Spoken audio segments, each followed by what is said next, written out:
I was literally just doing touch-up stuff today. I don't know how I got that much. So I painted my room. And I thought, this deserves a room tour. Welcome! Let's close this and do this so we can see it. Ew. Alright, that's the best lighting I'm gonna get. So the whole thing was basically designed around the mountainscape and the floating guitar in the middle of the mountains. And I'm really glad this tree turned out well because I was so scared when I pulled out the sponge to go. I was so scared because I had already painted the wall. And I did the trunk of the tree first, so I did like one straight up and down line and was just like, oh, there's no going back now. So I'm glad it reads as a tree. Entering the space, we are greeted with this and my hat wall for all of my hats. It's not quite as clear as I was hoping. But the idea is that they're at the end of the vine. Some of them couldn't go on the end of the vines because there wasn't enough. But Bethany walked in and was like, oh, I like how they're like hanging on the vines. And I was like, yes, I'm glad that ran. Moving this way, we have my golden screws. We have that which should not be talked screws and a bunch of empty shelves. I don't know what's gonna go. A friend of mine, Lou Terry, painted this way back when. I think we may have put it on the vlog. Some decorative. Then I have my board of cards and memorabilia. A good portion of these are from Tango, because I don't know what it was about Tanglewood. People brought their A game when it came to giving cards for Tanglewood. Beautifully written thing on here. And then, of course, my director's gift from said production. This is one of my prized. The, like, underlay of the Peacekeeper logo is brilliant and beautiful and gorgeous. And I just will always remember when I was at the end of Strike, and at the time I was just like, oh my gosh, this is so beautiful. I have nothing to say. Because I have just overwhelmed the beautiful people that I got to work. My was completeful in that moment. But I'll never forget because they asked for a speech and I just kind of stood there like, sorry guys, I got nothing. So I hope they still understood how much it meant to me. Zooming out from that, I have hanging eye goes along the trim.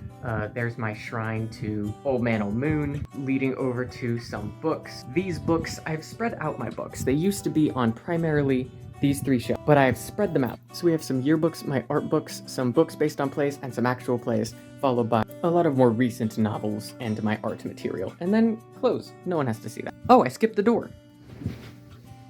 There's the door. So I got this straight off of Pinterest. I cannot take credit for the design of this one, but, you know, I did add my own thing, like this stuff down here and the butterfly and that stuff. I made it my own. And the idea being to tie the pink together as the accent color of the room. I was really happy with how the flowers turned out. So pretty, so pretty. This is what that whole wall looks like from the bed. Speaking of the bed, under my most beautiful books up top, we have one of the blankets that was hanging on this wall.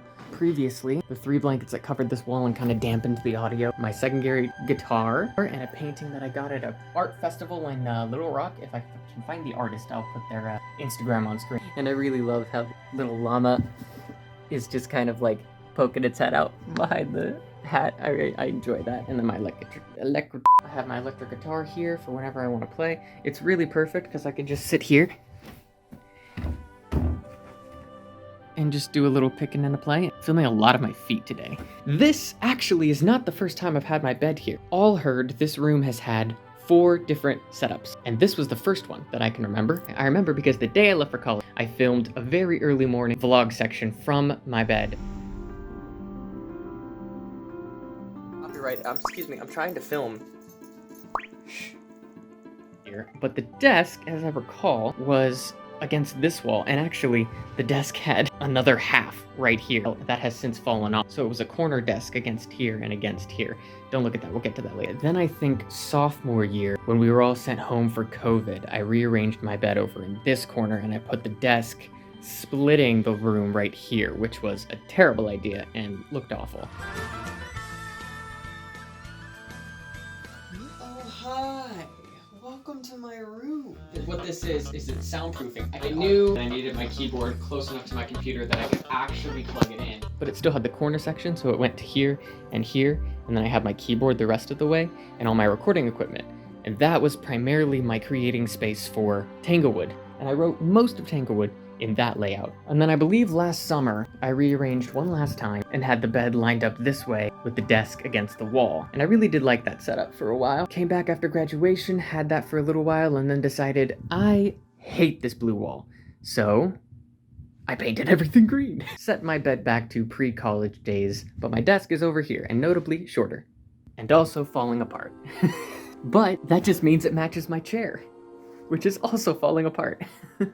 So now it's like a duct-taped set. Moving back over here, it's nice to have a little side table over here. Oh, but here's a cool side effect of having my bed on the corner, which is that my crochet material, I really could have made this look a little bit better. That's better, a little nicer. This is Annie, the axolotl. And here's what I was saying. My crochet, I can just stuff back here behind my backrest. There's nothing there right now. But for sake of example, boom. So anytime I'm like watching something on YouTube and I want to work on a project, I just reach above my head, boom, there's yarn. What? Wild. There's my feet again. And moving this way, we have some shelves that I decided to be kooky with. Some classic books, some non-fiction books. Finn the Pin. How you doing, bud? Hello. Who's in there? Calendar. This is some more fungus that I use to cover up some ugly holes. Books I have not read yet. My mom really enjoys this lamp because it's perpetually leaning. I carved it way back in my wood carving phase. It is so ugly. I found this garage sale question mark. It had like horns or something, but they broke off, so I painted blood.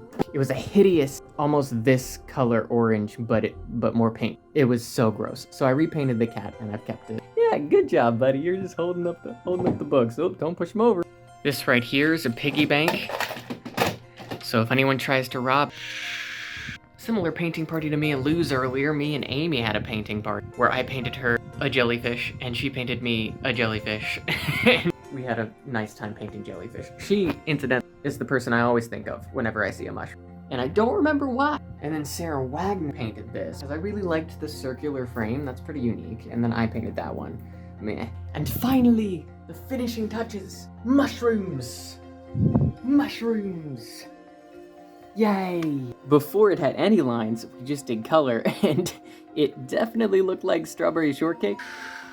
No one will ever know. So, moral of the story, I think I need more books. That is what this room design tells me. It really just kind of worked out that the two middle colors on my now complete crocheted blanket is green and pink, which is the colors of my room, so that's cool. Yeah, and it's really funny how this bed is set up because the guitar's in the way to totally like use it regularly, so I ended up putting backrest in the corner. And when I lay in it, my legs are just like this. Like, I'm laying diagonally in my bed. So that's my room. Basically 3 solid days from like 10 a.m. to like 7 p.m. It's a very fun project. Just kind of zoned out and listened to a bunch of bluegrass music. I believe this is the final form of my room. This is how it will stay until I head off in whatever direction my life takes me, which is yet to be determined. In any event, I hope you enjoyed this special SamCam episode, SamCam studio tour. Thanks for watching, and if you have any good book recommendations, leave them in the comment section below. I'll look into them. How did I used to end these things? See you later.